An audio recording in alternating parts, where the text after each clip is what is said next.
बिस्मिल्लाहिर्रहमानिर्रहीम। आज मैं एक ऐसे एफआईआर का जिक्र करूंगा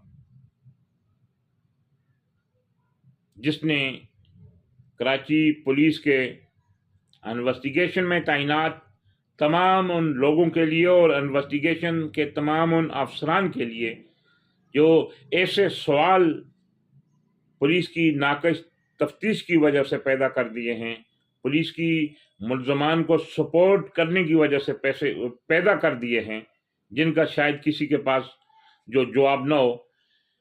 थाना महमूदाबाद में एफआईआर नंबर 366/2025 बड़ी मुश्किलों से दर्ज होती है एक मजलूम शख्स सैयद मियां कमाल हुसैन, जिसके साथ वहाँ बिल्डर वकास खनानी, उनके तमाम दूसरे जो लोग हैं जिन्होंने लोगों को बेदर्दी से मैं समझता हूँ लूटा।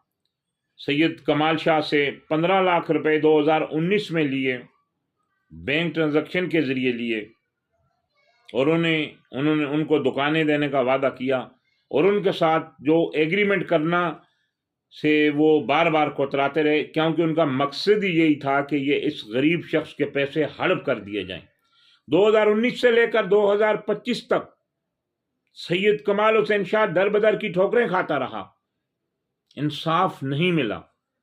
आखिर बात मीडिया तक पहुंची जब इस चीज को हमने हाईलाइट किया, आला अफसरान को यह बात पहुंचाई और उसने थाना महमूदाबाद में तहरीरी दरख्वास्त दी। तहरीरी दरख्वास्त के लिए जो 3 माह से दर बदर रहे और हर जो पुलिस के आला अफसरान के जो दर पर दस्तक दी, बड़ी मुश्किल से 3 माह के बाद जब एफआईआर हुई तो थाना महमूदाबाद में जो इस केस के आईओ हैं एएसआई फरीद, उनको तफ्तीश मिली। फिर उन्होंने भी अपना रंग दिखाना शुरू किया।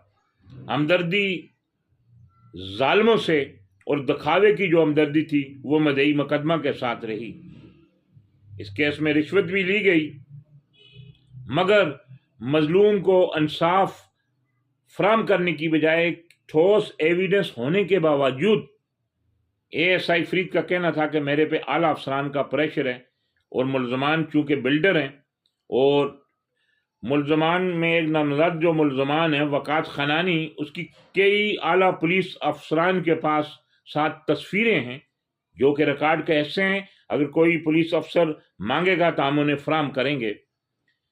तो जब इसके बयान हुए मदई मुकदमा के तो तफ्तीश आगे बढ़ी। तो उसके बाद एफआईआर में नामजद मुल्ज़म वकास खनानी बजरिया व्हाट्सएप वो एफआईआर मदई मुकदमा को भेजता है और लंबी 30 मिनट तक बात होती रहती है।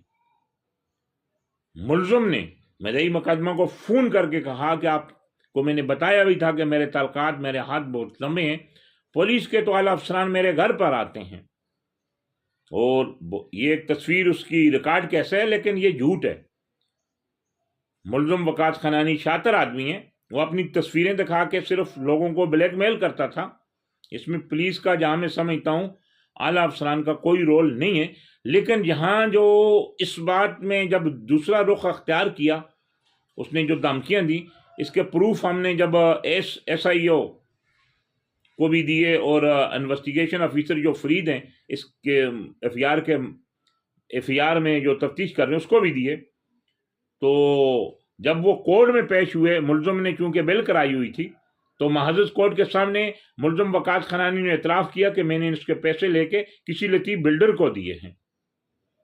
तो महाजज अदालत का भी अहकाम थे आईओ को कि इसमें मजीद सेक्शनों का इजाफा किया जाए और तमाम दूसरे लोगों को भी गिरफ्तार किया जाए। न दूसरे लोगों को गिरफ्तार किया गया, न मजीद सेक्शनों का इजाफा किया गया।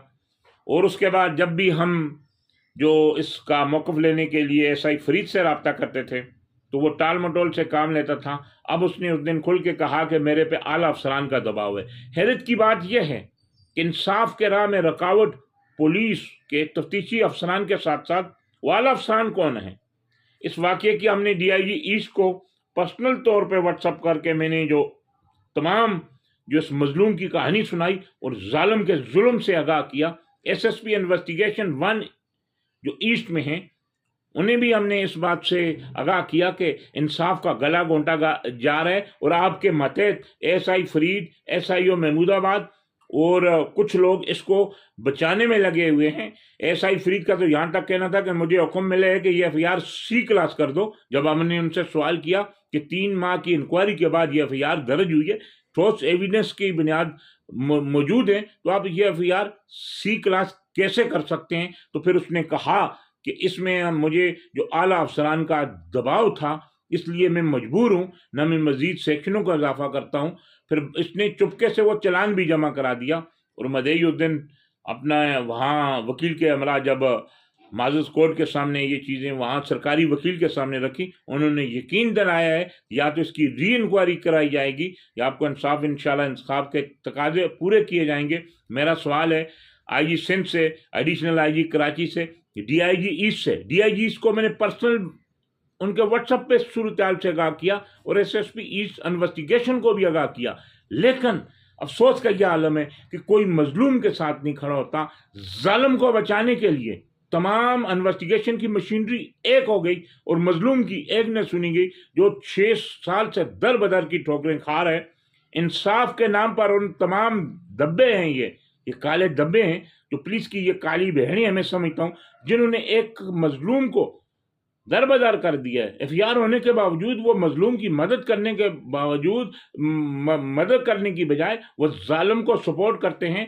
تو میرا ان سے سوال ہے آئی جی صاحب سے کہ ان تمام جو کالے بھیڑیوں کے خلاف، قانون کے قاتلوں کے خلاف، انصاف کے قاتلوں کے خلاف، جو پولیس کی وردی میں چھپے ہوئے ہیں، انہیں گرفتار کیا جائے، ان کے خلاف سخت سے سخت قانونی کارروائی کی جائے، تاکہ عوام کا جو اعتماد ہے وہ پولیس پر بحال ہو۔ ایف آئی آر نمبر 366/2025 کی میں سمجھتا ہوں اگر شفاف انکوائری کی جائے یا ری انکوائری ہو، تو اس میں کون ملوث ہے، کون آئی او کو فون کر رہا تھا، سب لوگ بے نقاب ہو جائیں گے۔ جو لوگ اس میں ملوث رہے ہیں، انصاف کی راہ میں رکاوٹیں ڈال رہے تھے، میں سمجھتا ہوں کہ انہیں نوکریوں سے برخاست کرنا چاہیے، تاکہ عوام کا اعتماد جو پولیس پر بحال ہو۔ عوام کا اعتماد پولیس پر کیسے بحال ہوگا کہ ایک شخص انصاف کے لیے 6 سالوں سے در بدر کی ٹھوکریں کھا رہا ہے اور اس کے باوجود اس کو انصاف نہیں ملتا؟ جب ایف آئی آر ہوتی ہے تو پوری انویسٹیگیشن کا عملہ بچانے کے لیے بلڈر کو سامنے کھڑا ہو جاتا ہے۔ یہ کہاں کا انصاف ہے آئی جی صاحب؟ یہ کہاں کا انصاف ہے ایڈیشنل آئی جی کراچی؟ یہ کہاں کا انصاف ہے ڈی آئی جی ایسٹ؟ یہ کہاں کا انصاف ہے S S P investigation east 1؟ میرا آپ سب سے سوال ہے کہ مظلوم کو انصاف فراہم کیوں نہیں کیا گیا؟ بلڈر مافیا کی حمایت میں آپ کی تمام انویسٹیگیشن کی مشینری جو لوگ ہیں وہ کیسے ایک دم حرکت میں آئے ہیں، اس کو بچایا جا رہا ہے۔ خدا را انصاف کریں۔ بات جب فرش سے عرش تک پہنچے گی، جب فرش والوں کی بدوائیں عرش تک پہنچیں گی، نہ کرسی رہے گی، نہ تاج رہے گا، نہ تخت رہے گا، نہ یہ عہدے رہیں گے۔